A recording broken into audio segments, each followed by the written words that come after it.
Hey, you guys. Hey, Ella. Thank you all so much for joining me. I'm early. I couldn't wait no more. I was sitting in the green room trying to wait until 7, but I couldn't wait anymore. So I had to go live a few minutes early. I don't even know what time it is. I think yeah, I'm 3 minutes early, but I couldn't wait anymore.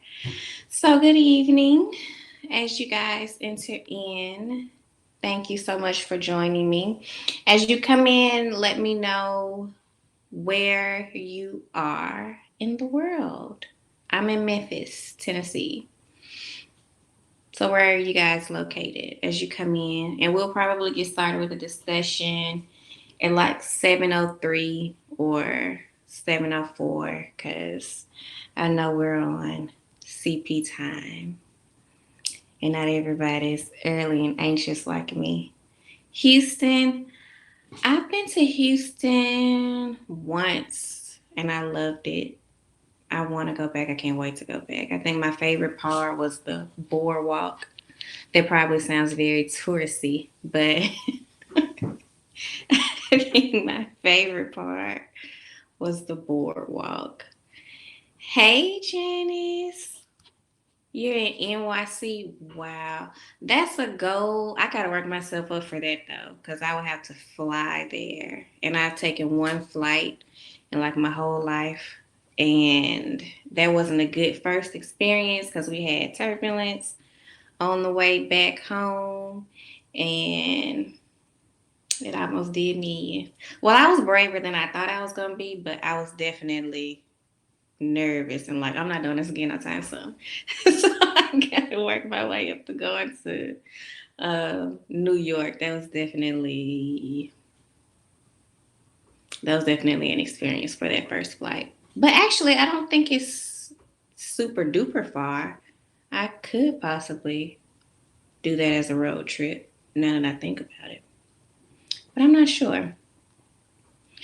As you guys enter in, hello, let me know where you are. I hate flying, but it's necessary. It is. It's very necessary. It's on my bucket list to try to go somewhere at least once every 2 or 3 months. So I know I have to start flying. I don't even like driving on the expressway. That's how much I hate any type of driving that doesn't leave me 100% in control. So but I know I got to do better. I didn't know Houston had a boardwalk. Yeah, I don't know if it was actually in Houston or if it was like outside of Houston. I just know when we went to a boardwalk. So I don't know where it was, but it was really fun. It was really fun. I didn't ride too much because it was the heat of the day and it was super hot, but it was really, really fun. Okay, I'm gonna give everyone kind of like 3 minutes to join us before we actually start the discussion. So, why don't you guys let me know what your current Kindle is filled with? What books are y'all reading? I got a full 10 book slot on my Kindle Unlimited, and I got a few books that I've purchased. I can't get past KL Hall's latest book. Once I get through with her, then I'll be able to move on. But I haven't been able to get through that yet. So I don't like to flip flop. I can't like start a book and then start another book I have to finish. The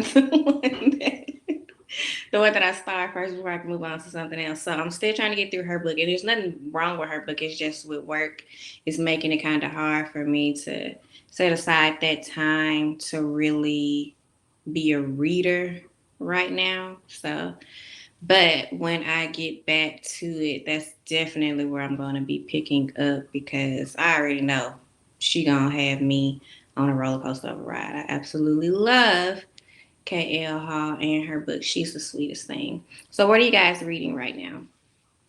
Is it urban? Is it contemporary? What's your favorite genre? Let's just talk and waste a little more time, maybe like 2 or 3 more minutes before we get started.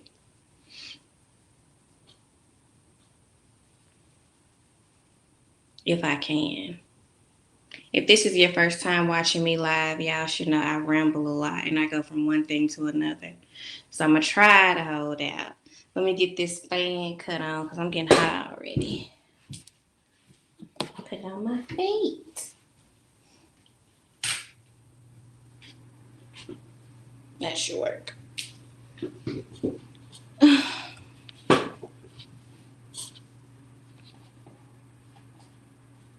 That is perfect. Connecticut Kings, book 7 and 8. I've been hearing a lot of great things about that.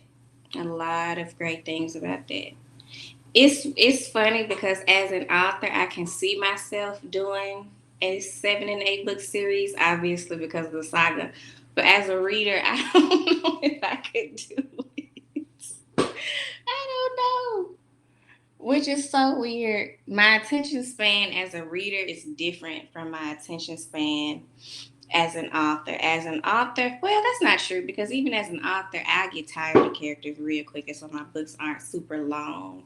So I don't know. How is it set up? Do they have it set up to where each book is featuring all of the characters, or is it like different characters within each book and you don't get to see the rest of the characters? How do they have that series set up?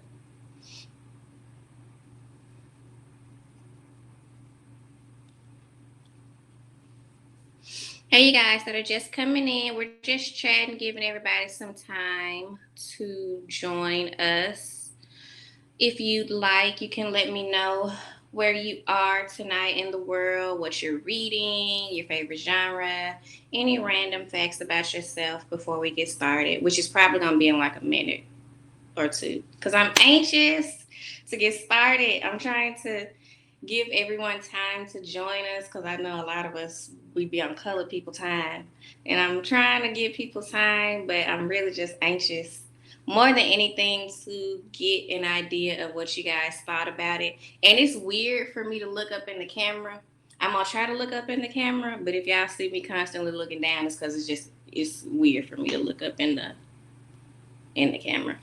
Different main characters, but you do see a few characters from the other books. Okay, I think I can do that then. Just as long as it's not like heavy. I think I can do that. So we're gonna go and get started because I can't wait no longer. As y'all know, we are here to discuss In His Possession, which is the first book of the Black Mayhem Mafia Family Saga. That is a lot to say. Even with me talking about I hate long series and stuff like that, it is going to be quite a few spin-offs from the family within the saga. And the first family member that you guys met was Assad Black, who was the HNIC. So, what did you guys think about Assad individually? What did you think about Scarlett individually? And then what did you guys think about them as a couple? So I'll tell you guys my thoughts and then I'll go through and read your comments about yours. And we'll just take it from there. Because Assad took on a life of his own. He wasn't even supposed to be, well, he was supposed to be how he was, but um, his character took on a life of its own. Like, eventually, I stopped looking at the character development packet that I had for him and just wrote because that's how deep his character went. But as an individual, my goal for Assad was to make him not necessarily perfect because he wasn't perfect at all. He was very flawed. But I wanted to make Assad the perfect mix of hood and gentleman, the perfect mix of wounded and healed, the perfect mix of very crazy and volatile yet very calm. I just wanted him to be a very balanced character because he is the boss. And so with him being the boss, he has to be the one that they can turn to for any and everything. He has to be capable of leading and guiding literally a whole organization of people. And realistically, we're not talking about just 7 people in the organization. These people have hundreds of people working underneath them. So for Assad to be the HNIC, I really just wanted to make him as balanced as possible, which was kind of hard to do because typically when you read about male characters in urban books, they're always kind of extreme. They're either really crazy or their dialogue is really just unrealistic, or the stuff that they be doing be super out there. And I wanted him to have that rough feel, but I wanted it to be realistic too. So my main thing for Assad was making him as balanced, as perfectly balanced as possible. He had his flaws, like the whole cheating with Jessica's cousin. I don't even know where they came from. I don't even know where they came from because it wasn't in my outline for the book and in my character development. I just had that I wanted him to still be hooked on his ex because they broke up because of him. But I guess the cheating with the cousin came after I started writing because I don't know where they came from, y'all. But he definitely had his flaws, but I wanted him to be as good of a guy as possible. Assad is a man's man who takes care of those he truly cared about. Absolutely. He does have a very big heart. That's one thing that you can't take away from him or deny about Assad. He definitely has a very big heart, which is kind of all of the brothers, the black brothers have a big heart. They just handle how they love and treat people differently. So Assad, he had a big heart, but he didn't care to express all of the love that he had versus Hassan. He has a very big heart. He's very emotional. He probably feels more than any of the brothers, but he doesn't like to show that. The only emotion that he really likes to show is anger. So Assad and Hassan and Savant, they all have very big hearts. Savant, he's definitely, well, I used to say Savant is the most like balanced brother with the emotions and the logic. But as I think about it, I think it's Assad. Savant, I think, is more logical than emotional. And Hassan is definitely more emotional than logical. So I think Assad is actually the brother that's the most balanced emotionally and logically. Hey, Sonia.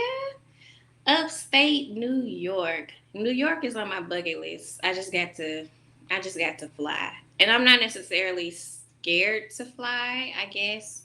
I'm just not in a rush to fly, but I know I need to because I got a lot of places I need to go. Um, so yes, what did you guys think about Scarlett individually, and then what did you think about them as the couple? Scarlett, I was worried. I was very worried. I was like, I don't want to make her too weak because then they won't be able to really root for her and want to see her get her happily ever after. Then I didn't want to make her too much of a victim because I didn't want to make it too unrealistic for her to get out of that or be able to heal kind of quickly and trust and move on. So I was kind of nervous about Scarlett's character because I didn't know how she would be like received and portrayed by you guys. So when I saw so many reviews talking about how they um, were just connecting with her and rooting for her and wanting to see her win and wanting to see her get her happily ever after and get out of that situation. That made me feel really good because I was like, Jesus, if I put her through too much, I don't know. So Starla was a tough character for me because I'm not used to dealing with women in those kinds of situations. Even when I do urban, typically it's just some, heartbreak from parents or heartbreak from previous relationships, but it's never really something to the extreme of being held captive by these crazy ass twin brothers who are obsessed with you. And then another thing that I worried about with Scarlett was, would they really be able to understand why the brothers were obsessed with her? Because when I introduced you all to Scarlett, she wasn't in her most confident state. She had been knocked down a lot. And even though she was still, confident and aware of herself, she had gone through so much to where I didn't really show her as that alluring, sensual woman that could wrap any man around her fingers. So I was like, God, they're probably going to be like, this is the woman that was driving me crazy. But I was like, hopefully they'll understand she's been in their possession. She's been held captive for years now. And if you've been held captive for years, you've been abused, you've been neglected, you've been disrespected, you've been brainwashed. You're really not going to be in your best and most whole state. And I didn't see anyone mention that either, so I was glad about that too. Skylar had a lot going on. She experienced compounded trauma, and I was a little nervous regarding her character development. Yes, she went from one extreme to the next. And I think when she finally did start to get some backbone and some strength and a will to leave, that was also when she was kind of getting to a point where she was accepting it. Because y'all didn't see it, but in my head, Skylar had fought for the longest time with Robert to be free, and then eventually she just kind of settled into it until she met that bitch. And when she met that bitch and they had that fight, she's like, okay, that's it. And so at that point, she was just willing to do whatever it took to end that situation. And with Malcolm, it was the same way. They had their high moments where she felt like she could maintain in that position, and then they had those low moments where she was willing to die or go to jail for killing him if that meant no longer being held captive by him. So at the start of the book, she was at a point where she was kind of accepting that this may be her forever, but at the same time, she was still a little hopeful that she could get out. Scarlett is confusing. She should have killed those brothers long before Asai showed up on the scene. I felt like she was switched back and forth between victim and fighter. Exactly. That's what I was just saying before I even read that. She was definitely having her moments where she was very low and kind of surrendering, and then she also had her moments where she was ready to kind of fight and get out of there and have hope. I think the biggest thing that made her not want to kill either of them or leave fully was the fact that she just had a problem with abandonment, and she was very attached to them and that life. She had lost her father, and she didn't have any other family really. Her mother was on drugs, so she didn't have her mother either. She really didn't have anything or anyone outside of them. So even though the situation was really just fucked up and very toxic and unhealthy and abusive, she didn't have to worry about Malcolm ever leaving her like her father did. And that, for a person who has abandonment issues, rejection issues, if you find somebody that you feel like you don't have to worry about leaving you, it's going to be hard for you to leave them. You really have to get to a point of surety to be able to leave. And so she was back and forth with that surety about if she should really try to leave, because she was so comfortable, unfortunately, in a very horrible situation. I couldn't imagine. I couldn't imagine. I had to imagine it to write it, but I couldn't imagine it. I do, however, have experiences with abandonment issues, with rejection issues, because my mother died a month before my 16th birthday. And it took all of my teenage years, all of my adult life to realize why I was in the kind of relationships that I was in, and why I was um, less likely to leave certain situations because of being abandoned and not feeling really safe and secure in relationships anymore. And so when you feel safe and secure in a relationship, even if it starts to get unsafe and toxic, you kind of still go back to that childhood wound of not feeling safe and thinking, well, this person made me feel safe in the past. So maybe one day they'll make me feel safe again. And unfortunately, that isn't always the case. And so for Scarlett, Malcolm made her feel safe when she left Robert, but he just became someone she needed to be saved from all over again. So she had her highs and her lows for sure. She was complacent, very complacent, very complacent. She was one of my most conflicted up and down characters that I've created in a really long time. And I enjoyed the ride, but I was so nervous. I was like, Lord, she gonna get on their nerves. But I enjoyed the ride. I definitely did. What did you guys think about them as a couple? Did you feel like they balanced each other out? Were you expecting them to be toxic for one another, or did you feel like they would really help one another? Were you expecting Assad to be as gentle with her as he was? Did you guys think he would treat her like they did, and that's what the title was leaning towards in the synopsis? Did you think he was going to put her in another horrible, unsafe situation? What did you guys think was going to happen, and how did you actually feel about them together? For me, naturally, I liked them together.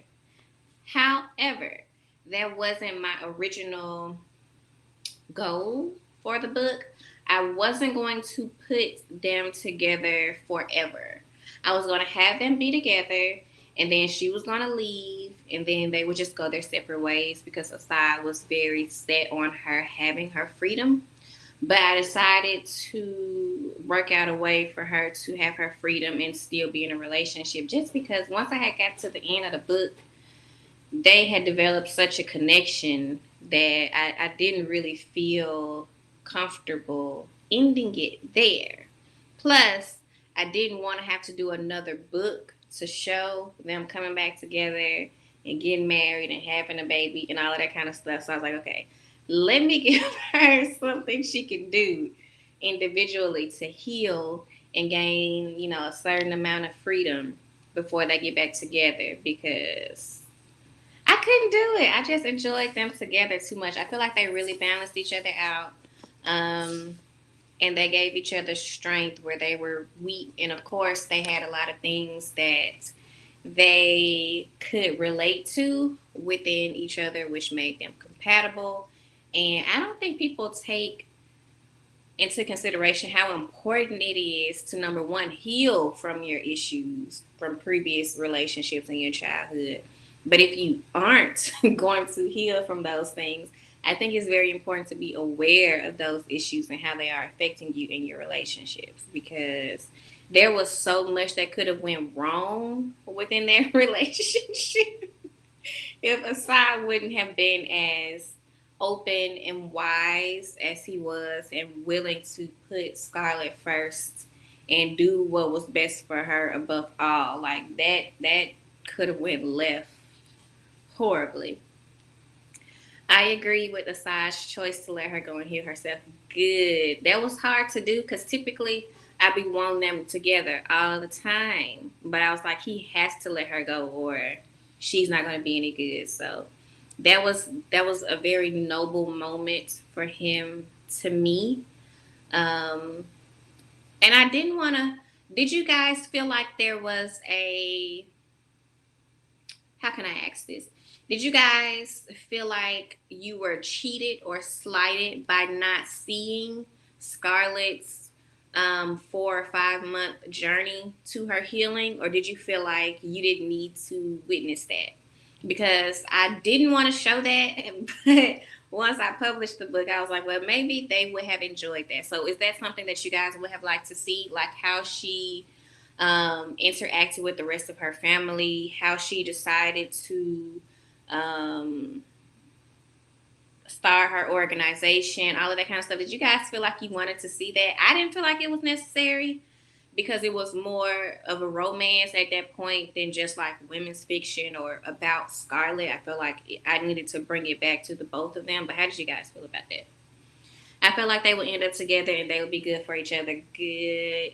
Good. No, it wasn't needed. Okay, good. Because I was like, the last thing I want is for them to feel like I cheated them at the end and then they say it was rushed and all of that kind of stuff. I thought you showed some of that. I did. I gave Scarlett one chapter with her grandmother and talking about how she was going to do her organization and things like that. But I didn't go into a lot of detail just because I didn't at the time I just didn't feel like it was necessary. But again, when you're in writer mode versus reader mode, there's things as a reader you'd be like, should I have done this? So I was wondering if you guys feel like there needed to be more about that or not. But I was good with it. I just know for me, once I get to the end of the book, I'm ready to end it, and I don't do a whole lot of unnecessary stuff. But unfortunately, with that, people sometimes feel like the ending is rushed just because you don't show every little minor thing. But I don't be caring. I don't be caring until I read the book myself as a reader, and then I'd be like, shit. Okay. So, who was your most favorite secondary character, and who was your least favorite secondary character? I feel like I already know how y'all are going to answer this, what I want to see anyway. My most favorite secondary character, my most favorite secondary character was Savant, but my most favorite secondary character to write was Hassan, just because he gave me the relief I needed to be able to just smile or chuckle when something serious was going on. So I enjoyed writing Hassan's brief moments the most. But overall, I think my most favorite secondary character was Savant, just because of how I set him up for you guys to see him. Originally, his book was supposed to come second, but the more I wrote for Hassan, the more I felt like I had to do his second because in my notes, Hassan and Vanna weren't even a thing. But when I started writing, because of Hassan's character, naturally he was going to flirt with Vanna. And flirting with her one time turned into him wanting more every time he saw her. So Savant was definitely supposed to be next because he's fresh out of jail. It made the most sense. I was going to show his transition, but Hassan just took over and was like, "No, ma'am, you gonna do me next." So he was my favorite to write for, but Savant, I think, is definitely going to be the one that you guys like the most under Assad. I think it's going to be Assad, Savant, and then Hassan. That's how I have it set up in my head. That's how I think it's going to go. Hassan was the favorite because of the comedic relief. Yeah, that was it for me. I knew every time I wrote him, he was either going to say or do something to make me smile. And I was like, I need that in these moments. So he was definitely my favorite. Hassan was my fave. The least was Savant. I love Assad.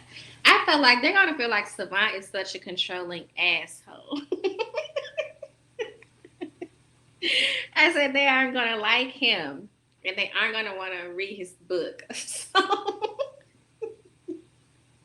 that was another reason why I was like, let me do Hassan's book second because I have to make them want to read Savant's book because he came off so bad. But